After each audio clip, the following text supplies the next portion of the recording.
305 આપણે આગળના લેક્ચરમાં શાહજહાંના જીવન વિશે એટલે કે શાહજહાંના સિદ્ધિઓ વિશેની આપણે ચર્ચા કરી હતી. હવે આગળ પ્રશ્ન છે, મુગલ શહેનશાહ ઔરંગઝેબની સામ્રાજ્યવાદી અને રાજકીય સિદ્ધિનું વિવેચન. ઔરંગઝેબની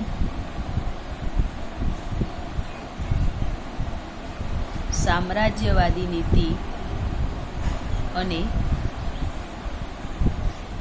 સિદ્ધિઓ.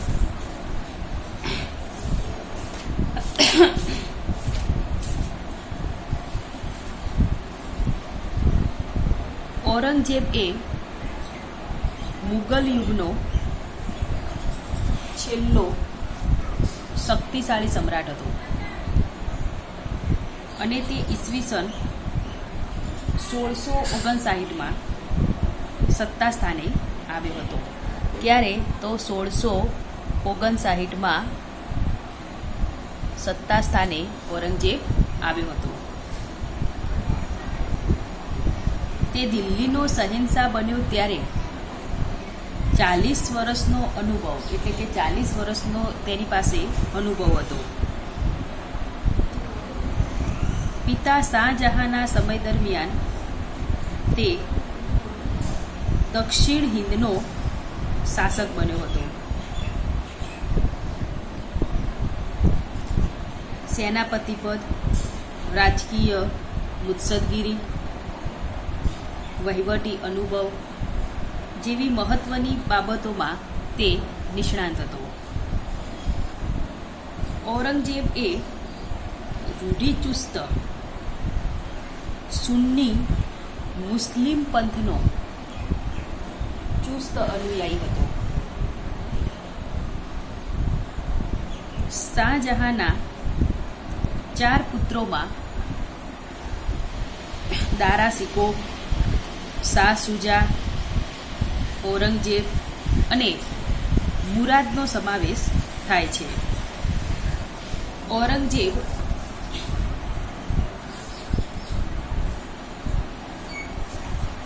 કુશળ સેનાપતિ, પાક્કો મુત્સદી અને રૂઢિચુસ્ત સુન્ની મુસ્લિમ હતો. તે સાદાઈમાં માનતો હતો. ટોપીઓનું ભરત ભરીને કુરાનની નકલો કરીને તેના પૈસામાંથી તે ગુજરાન ચલાવતો તેવું કહેવાય છે.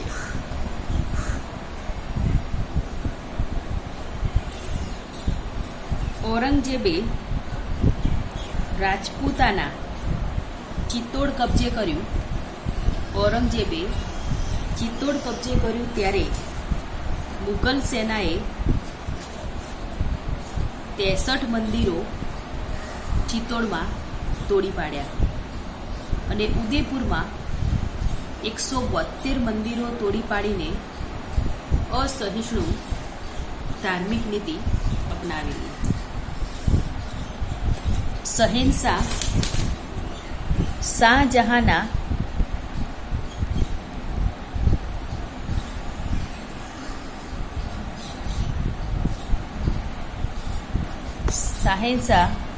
શાહજહાંના પુત્ર ઔરંગઝેબ તે મુમતાજ મહલનું 14મા સંતાનોમાં 6ઠ્ઠા નંબરનું સંતાન હતા. ઔરંગઝેબનો જન્મ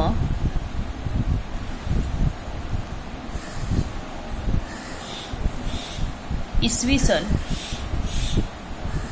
1618માં દાહોદ મુકામે થયો હતો.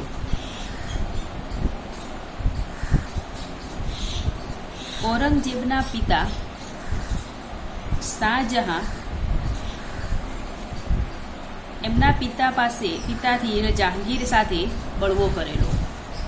તેથી જ્યારે પિતા પુત્ર વચ્ચે સમાધાન થયેલું ત્યારે એ કુટુંબને નૂરજહાં એટલે કે જહાંગીરની બેગમની દેખરેખ નીચે મૂકવામાં આવેલા.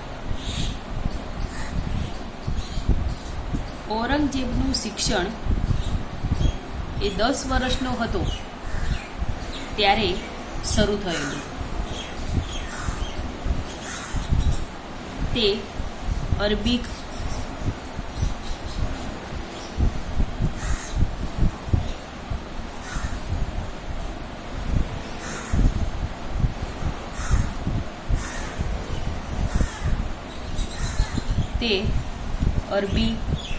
ફારસી, હિન્દી એમ ત્રણેય ભાષાઓ જાણતો હતો. તે ખૂબ બુદ્ધિશાળી હતો અને કુરાને શરીફ પર તેનું ખૂબ સારું પ્રભુત્વ હતું.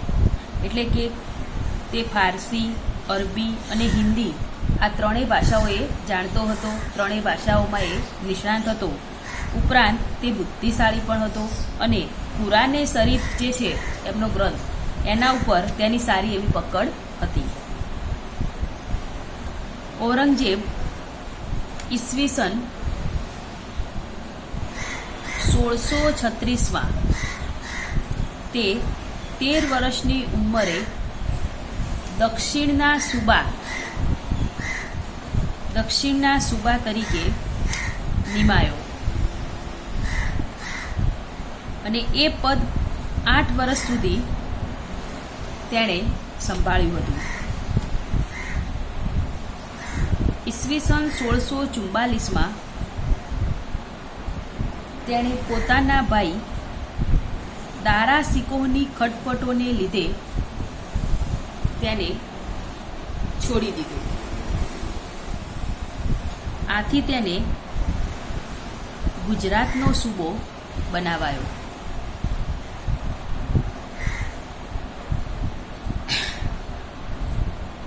આગ્રાથી 13 કિમી દૂર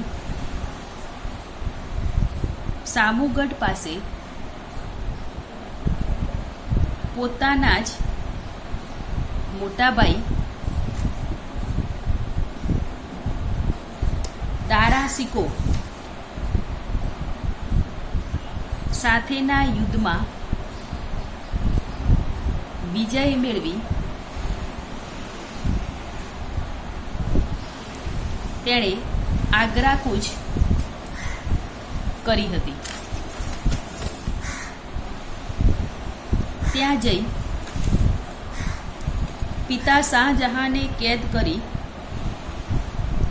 મુરાદને પણ દગો કરી કેદી અવસ્થામાં મારીને શાહ સુજાને હરાવી તેણે દિલ્હીની ગાદી પ્રાપ્ત કરી હતી. તો એને શું કર્યું? પહેલાં તો આગ્રાથી સામુગઢ પાસે એના મોટાભાઈ દારા સિકો સાથે એને યુદ્ધમાં વિજય મેળવ્યો. પછી આગ્રા તરફ એણે કૂચ કરી એટલે કે આગ્રા તરફ ગયો. ત્યાં જઈને તેને શાહજહાન એટલે કે પોતાના પિતાને પણ ઔરંગઝેબે દિલ્હીના લાલ કિલ્લામાં કેદ કર્યા. એના બીજા ભાઈ મુરાદ છે, મુરાદને પણ દગો કર્યો અને મુરાદને પણ કેદ કર્યો અને કેદી અવસ્થામાં મુરાદને મારીને અલ્હાબાદ ખાતે ગયો અને ત્યાં જઈને તેના બીજા ભાઈ શાહ સુજાને પણ હરાવી તેણે દિલ્હીની ગાદી પ્રાપ્ત કરી હતી. તો આપણે જોઈએ કે ઔરંગઝેબનો આપણે પરિચય મેળવ્યો. હવે તેને આપણે કોટેશન જોઈશું.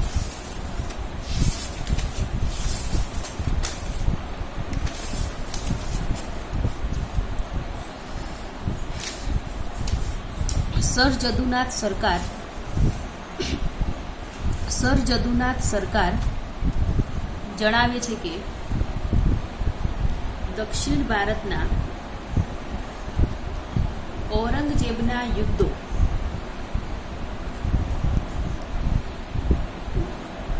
20થી વધુ વર્ષો સુધી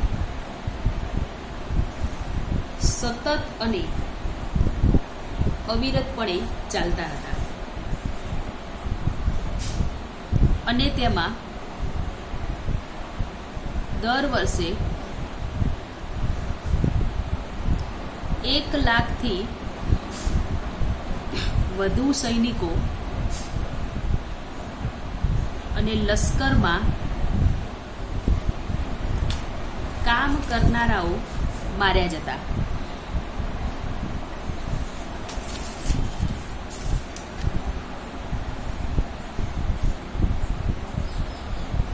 માણસોથી 3 ગણા પશુઓ, એટલે માણસો કરતાં પણ 3 ગણી સંખ્યાની અંદર પશુઓ, ઘોડા, હાથી, ઊંટ, બળદો પણ માર્યા ગયા હતા. ઔરંગઝેબની લશ્કરી છાવણીમાં હર હંમેશ બીમારીઓ ફેલાતી રહી અને ભયંકર દુર્ગંધભર્યા વાતાવરણમાં દરરોજ અનેક લોકો મોતને ભેટતા.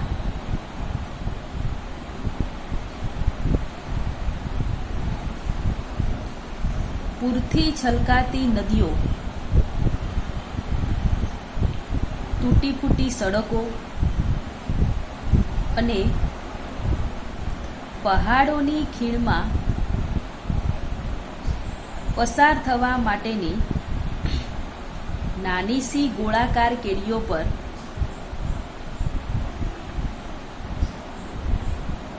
સૈનિકો અને અનુચરોને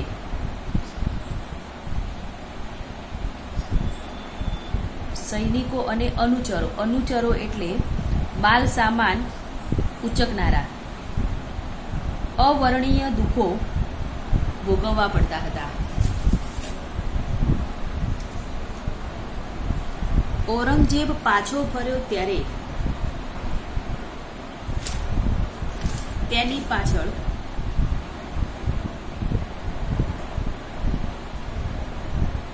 સુકાયેલા વેરાન ખેતરો, મનુષ્યો અને પશુઓના ઠેર ઠેર વેરાયેલા હાડકાં નજરે પડતા હતા.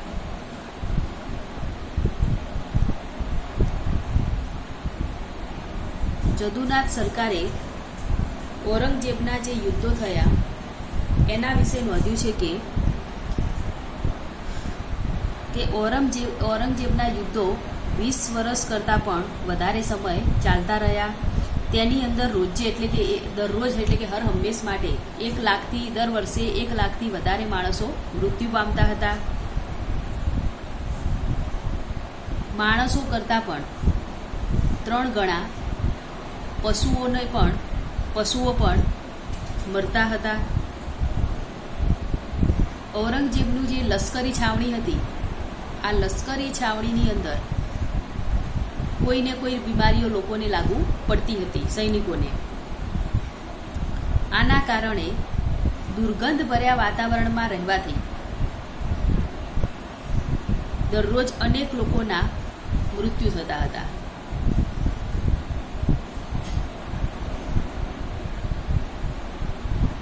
પૂરથી છલકાતી નદીઓ,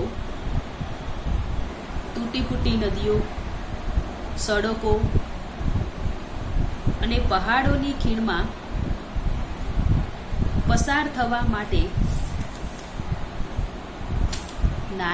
નાની ગોળાકાર કેડીઓ સૈનિકો અને અનુચરોને અવર્ણનીય દુઃખો ભોગવવા પડતા.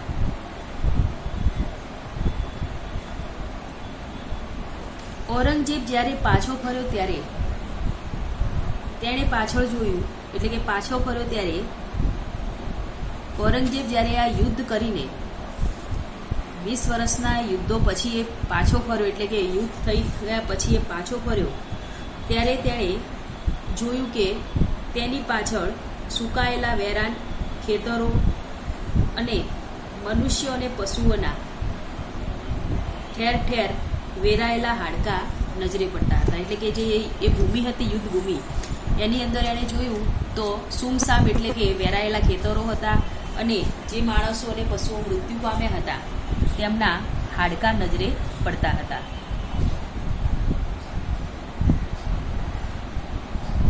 પ્રોફેસર મનુભાઈ બીસા નોંધે છે કે ઔરંગઝેબની ધાર્મિક નીતિ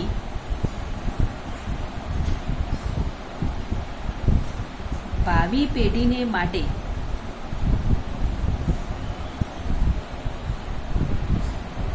એક ઐતિહાસિક પદાર્થ પાઠ છોડીને જાય છે.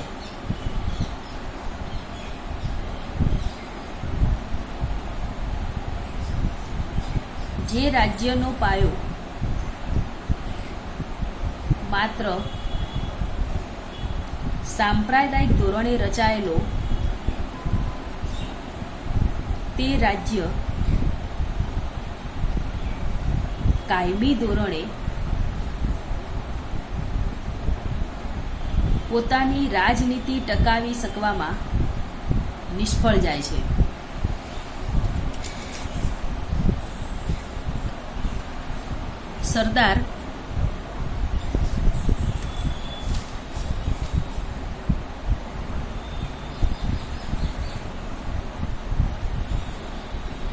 સરદાર કે.એમ. પાનીકર નોંધે છે કે ઈસવીસન 1680માં ઔરંગઝેબે ચિત્તોડ કબજે કર્યું અને ત્યાંના 63 જેટલા હિન્દુ મંદિરો અને ઉદયપુરના 172 મંદિરો મુગલ સેનાએ તોડી પાડ્યા.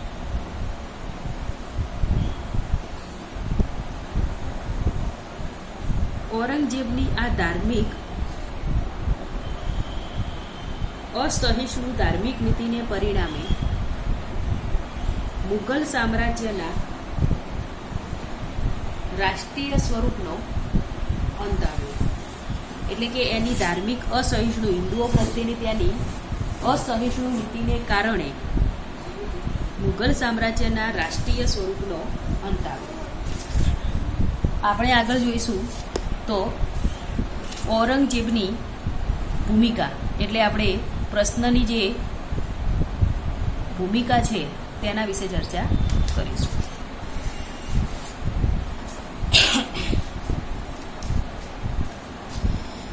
સમગ્ર હિન્દુસ્તાન ઉપર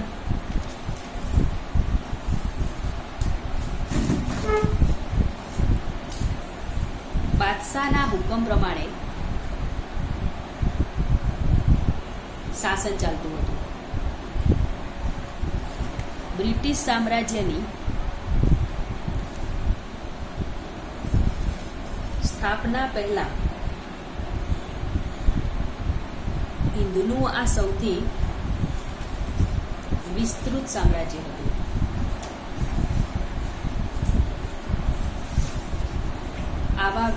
આવા વિસ્તૃત સામ્રાજ્ય પર ઔરંગઝેબે અપૂર્વ ઉત્સાહ બતાવી પ્રમાણિકપણે શાસન કર્યું અને તેનો કરુણ અંત આવ્યો.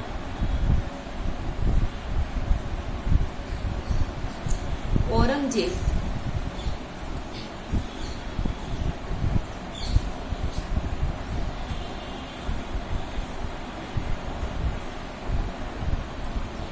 ચીર નિંદ્રામાં પોઢ્યો તે પહેલા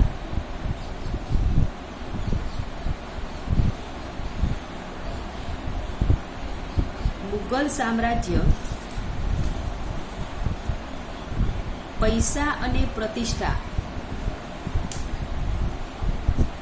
બંનેની દ્રષ્ટિએ નાદાર થઈ ચૂક્યું હતું. વહીવટી તંત્ર તૂટી ગયું હતું. શાહી સત્તા સમગ્ર રાજ્યમાં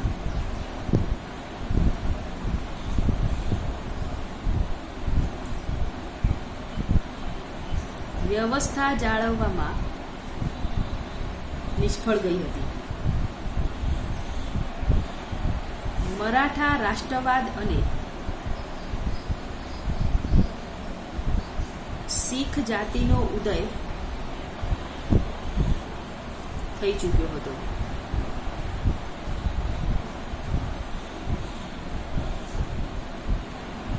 ઔરંગઝેબના શાસનકાળમાં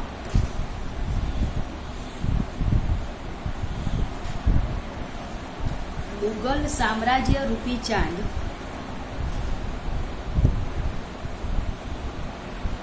પૂર્ણપણે પ્રકાશિત થઈ રહ્યો હતો.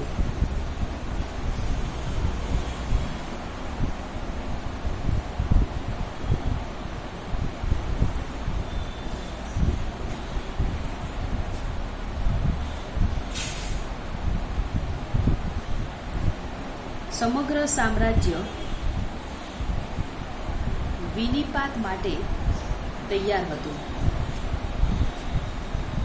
કારણ કે શાહી ખજાનો ખાલી હતો. શાહી લશ્કર પોતાની હારને પીછાણી શક્યું હતું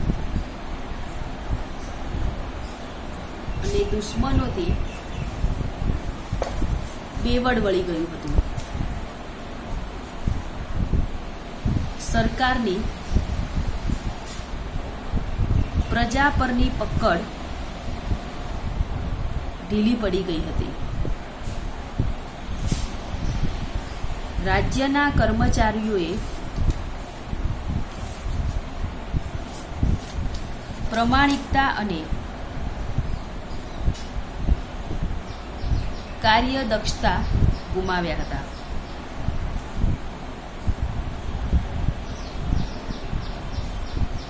ઔરંગઝેબ ગાદી પર બેઠો ત્યારે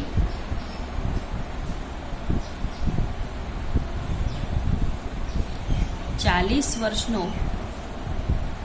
અનુભવી વ્યક્તિ હતો. તેણે વારસામાં સ્થિર સામ્રાજ્ય મળ્યું હતું, એટલે કે જે સામ્રાજ્ય સ્થાપેલું હતું એનું એ જ સામ્રાજ્ય એટલે કે સ્થાયી સામ્રાજ્ય એને મળ્યું હતું. 40 વર્ષનો એ અનુભવી વ્યક્તિ હતો, કારણ કે તેણે દક્ષિણ ભારતની અંદર કેટલાય વર્ષો સુધી યુદ્ધો કર્યા હતા. તેનો ખજાનો પણ ભરપૂર હતો. લશ્કર પણ સુસજ્જ અને વિશાળ હતું. ઔરંગઝેબ પોતે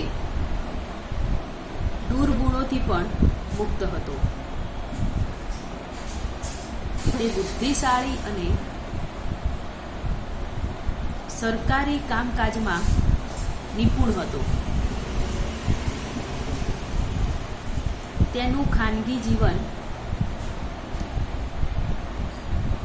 ખૂબ સાદું હતું. તેને કોઈ પણ પ્રકારનો ડર પણ ન હતો. તેમ છતાંય તેના 50 વર્ષના શાસનનું સરવૈયું નિષ્ફળતા અને અરાજકતામાં પરિણમ્યું.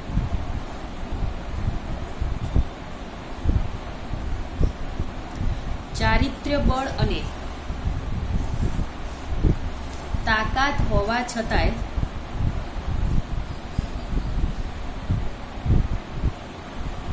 હિંદના એક રાજ્યકર્તા તરીકે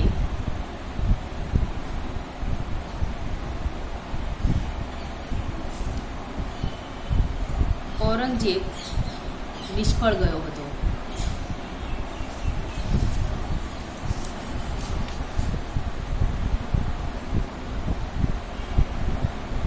તેની નિષ્ફળતાનું કારણ તેની ચારિત્ર્ય નીતિમાં જોવા મળે છે. તો આજે આપણે જે પોઈન્ટની ચર્ચા કરી કે ઔરંગઝેબની સામ્રાજ્યવાદી અને ધાર્મિક નીતિ, જેનો સામ્રાજ્યવાદી ઔરંગઝેબનો જે સમયગાળો છે એ સમયગાળો ઈસવીસન 1659 થી 1707 આ તેનો સમયગાળો છે.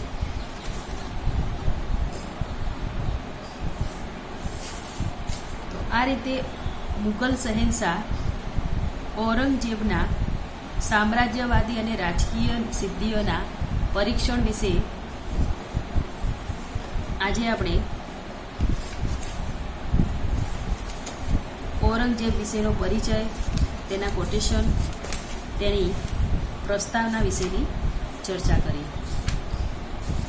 ઔરંગઝેબ જે હતો એ રૂઢિચુસ્ત મુસ્લિમ સંપ્રદાયનો હતો. 1959માં તે સત્તા સ્થાને આવ્યો. તેની પાસે 40 વર્ષનો અનુભવ હતો. તે સાદાઈ જીવનમાં માનતો હતો. ટોપીઓનું ભરત ભરી અને કુરાન ગ્રંથની નકલો કરીને એના પૈસામાંથી તે ગુજરાન ચલાવતો હોય એવું કહેવાય છે.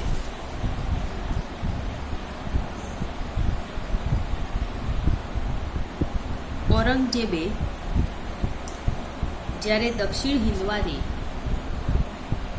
દિલ્હી, આગ્રા એટલે કે ઉત્તર હિંદ પાછો ફર્યો ત્યારે તેણે ઠેર ઠેર સૂકા વેરાન ખેતરો, મનુષ્યો, પશુઓના ઠેર ઠેર વેરાયેલા હાડકાથી ભરેલા મેદાનો તેણે પોતાની નજર સમક્ષ જોયા હતા.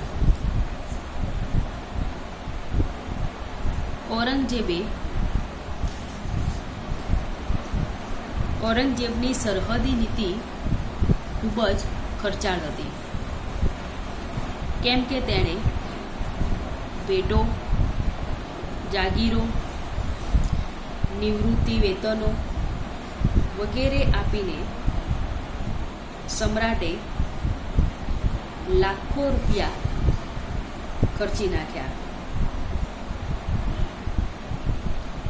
અને આમ છતાં પણ અફઘાનોના જૂથો મિત્રો ન બની શક્યા.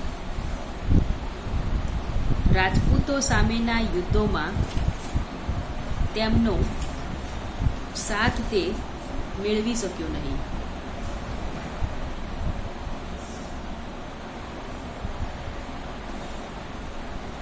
ઔરંગઝેબે કૂચ બિહારને એટલે કે ઔરંગઝેબે મુગલોએ કૂચ બિહારને ઈસવીસન 1612માં જીતી લઈ મુગલ સામ્રાજ્ય સાથે જોડી દીધું હતું.